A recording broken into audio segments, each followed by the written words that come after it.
نبدأ بالمعركة الأولى وهي حرب الجمل، واستعد لهذه المفاجأة.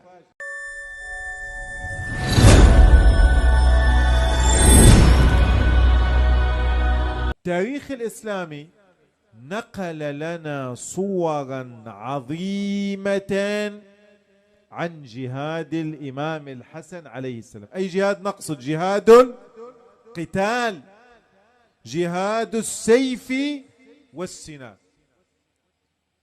البعض يتوهم أن الإمام لم يقاتل في حياته، غير صحيح، أنت أيضا خدعت. الإمام له تاريخ جهادي عظيم، ويكفيك الآن أذكر لك 3 نماذج في حروب علي عليه السلام ال3. الإمام علي قاتل الناكثين والقاسطين والمارقين، قاتل أصحاب الجمل وأصحاب صفين وأصحاب النهروان. كل معركة من هذه المعارك الإمام المجتبى سطر بطولات. الآن تحملني سأقرأ لك ماذا قال التاريخ. نبدأ بالمعركة الأولى وهي حرب الجمل، واستعد لهذه المفاجأة. الرواية كالتالي: دعا أمير المؤمنين عليه السلام محمد بن الحنفية يوم الجمل، فأعطاه رمحه وقال له: اقصد بهذا الرمح قصد الجمل. أي جمل؟ ما سمعت. الجمل بما حمل. أمير المؤمنين أعطى الرمح لابن الحنفية، قال له: اعقر هذا الجمل، رأس الفتنة. ذهب محمد بن الحنفية، قال: فمنعوه بنو ضبة، كانت الظاهر كتيبة خاصة تحمي هذا الجمل بما حمل. فلما رجع إلى والده خائبا، رجع ما استطاع. اسمع المقطع هذا: انتزع الحسن رمحه من يده شدة، وقصد قصد الجمل المحمي من كتيبة وطعنه برمحه. يعني الإمام قاتل القوم وكشفهم عن الجمل، وهو بيده الشريفة طعن الجمل. ورجع إلى والده وعلى رمحه أثر الدم، فتمغر وجه محمد من ذلك. بعد أنا لم أستطع. فقال أمير المؤمنين: لا تأنف، فإنه ابن النبي وأنت ابن علي.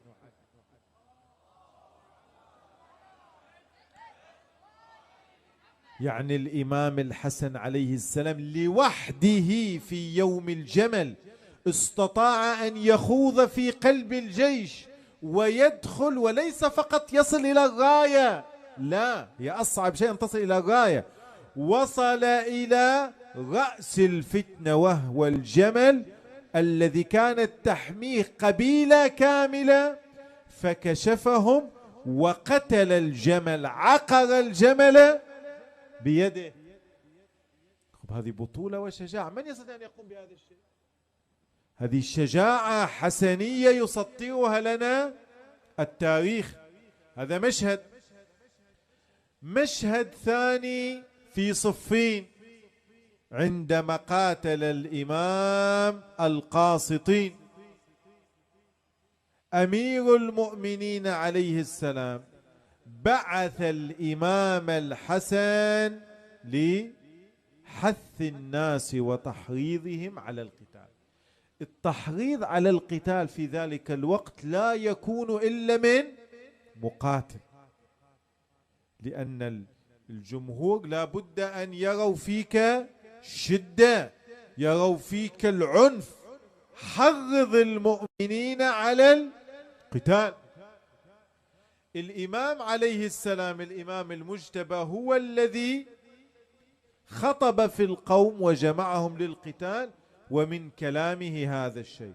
قال فإنه لم يجتمع قوم قط على أمر واحد إلا اشتد أمرهم واستحكمت عقدتهم، فاحتشدوا في قتال عدوكم معاوية وجنوده فإنه قد حضر، ولا تخاذلوا فإن الخذلان يقطع نياط القلوب، وإن الإقدام على الأسنة نجدة وعصمة، لأنه لم يمتنع قوم قط إلا رفع الله عنهم العلة وكفاهم جوانح الذلة وهداهم إلى معالم الملة. يعني كان قائد عسكري. الأهم من هذا في معركة صفين أمير المؤمنين أعطى الراية الرئيسية للجيش لمن؟ للإمام الحسن عليه السلام. والراية عادة لا تكون إلا بيد أشجع الفرسان. لذلك لما تقرأ في أحداث يوم عاشوراء الإمام الحسين لمن أعطى الراية؟ عباس عليه السلام، لأن الراية إذا سقطت انكسر الجيش. سقوط الراية يعني الهزيمة. الجيش يقاتل ما دامت الراية مرفوعة، بمجرد أن تنكس الراية يعني الجيش انكسر ويجب الانسحاب. راية يوم صفين أصعب قتال مر به أمير المؤمنين كان يوم صفين، وأعظم يوم في يوم صفين وليلة ليلة الهرير.